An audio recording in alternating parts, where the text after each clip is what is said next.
আসসালামু আলাইকুম। আপনাদের সবাইকে আর্টস অফ শিরিন পরিবার থেকে স্বাগতম। আজকে আমি ইলিশ পটলের ভর্তা বানাবো।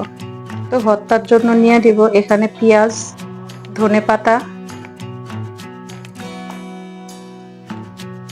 একটা ইলিশ মাছের মাথা, লেজ, যে ফুলকা কাটা যেটাকে বলে কাটা, এগুলা আমরা তো অনেকেই কাটা ফেলে দিই, লবণ,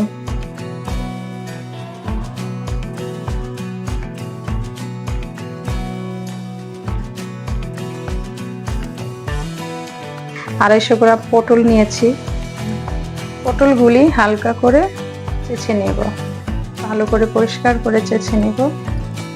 এই পর্যন্ত এই ভর্তা আমি যতবার বানিয়েছি অতবার সবাই খুব প্রশংসা করেছে এবং সবাই খুব পছন্দ করেছে। সবগুলো পটল ভালোভাবে চেঁচে এইভাবে দুই পাশ কেটে নিব। এইভাবে সবগুলা পটল কেটে নিব। তারপর পরিষ্কার পানি দিয়ে পটলগুলা ধুয়ে নিব। ভালো করে ধুয়ে পানি ঝরিয়ে আমরা এইভাবে মাঝখানে ফালি করে ভিতরের বিচিগুলা সব ফেলে দিব। আমার বাসায় এই ভর্তা যারা খেয়েছে সবাই আমাকে অনুরোধ করেছে যাতে এই ভর্তার রেসিপিটা আমি পেজে দেই। এটা আসলে তাদের জন্য, আর যারা ভর্তা পছন্দ করে না এটাও তাদের জন্য।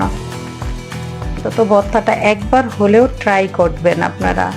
এই ভর্তা হলে আশেপাশের কোনো কিছু তরকারি দরকার পড়বে না। একবার অনুরোধ রইল যাতে আপনারা এটা ট্রাই করেন বাসায়।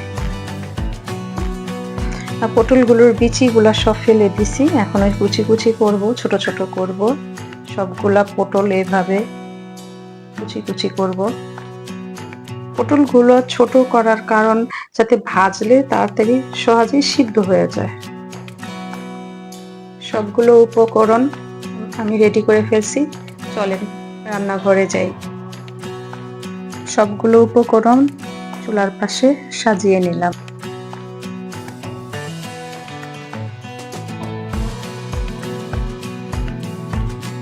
ইলিশ মাছটা ভাজার জন্য লবণ, হলুদ, মরিচ দিয়ে ভালো করে মেখে নিব। এখন কড়াইতে সরিষার তেল দিব। যে কোনো ভর্তাতে সরিষার তেল দিলে খুবই ভালো লাগে খেতে। মাছটা ভেজে নিব। ভালো করে ভাজতে হবে মাছটা,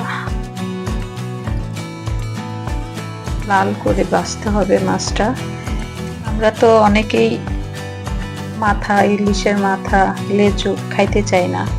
এভাবে ভর্তাটা বানাইলে মাথাও ফালানি যাবে না, লেজুটাও ফালানি যাবে না, কাজে লাগা যাবে। খেয়ে দেখেন, ইনশাল্লাহ ভালো লাগবে।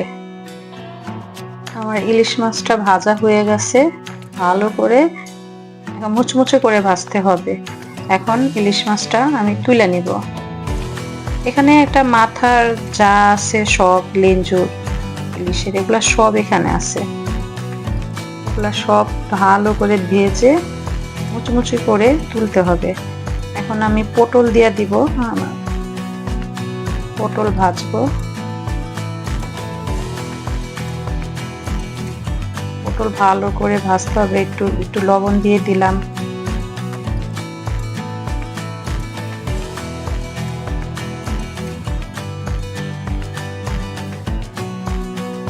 কাঁচামরিচ দিয়ে দিলাম। কাঁচামরিচের সামনের যে অংশটা ওটা একটু ভেঙে নিলে ফুটবে না। অনেক সময় আমরা তেলে ভাজলে ফুটে যায়। অল্প কিছু রসুন দিলাম। পটল, কাঁচামরিচ, রসুন এগুলো একসাথে ভাজবো।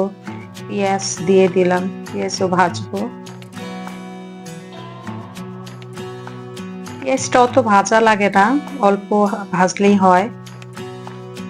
ধনেপাতা দিয়ে দিব। পটলটা একটু ভাজা ভাজা করতে হয়। এগুলা সব এখন তুলে নেওয়া, ভাজা শেষ, এগুলা তুলে নিলাম। চলেন এখন পাটায় বাটি। পাটায় বাটা ভর্তা এগুলো অসাধারণ হয়।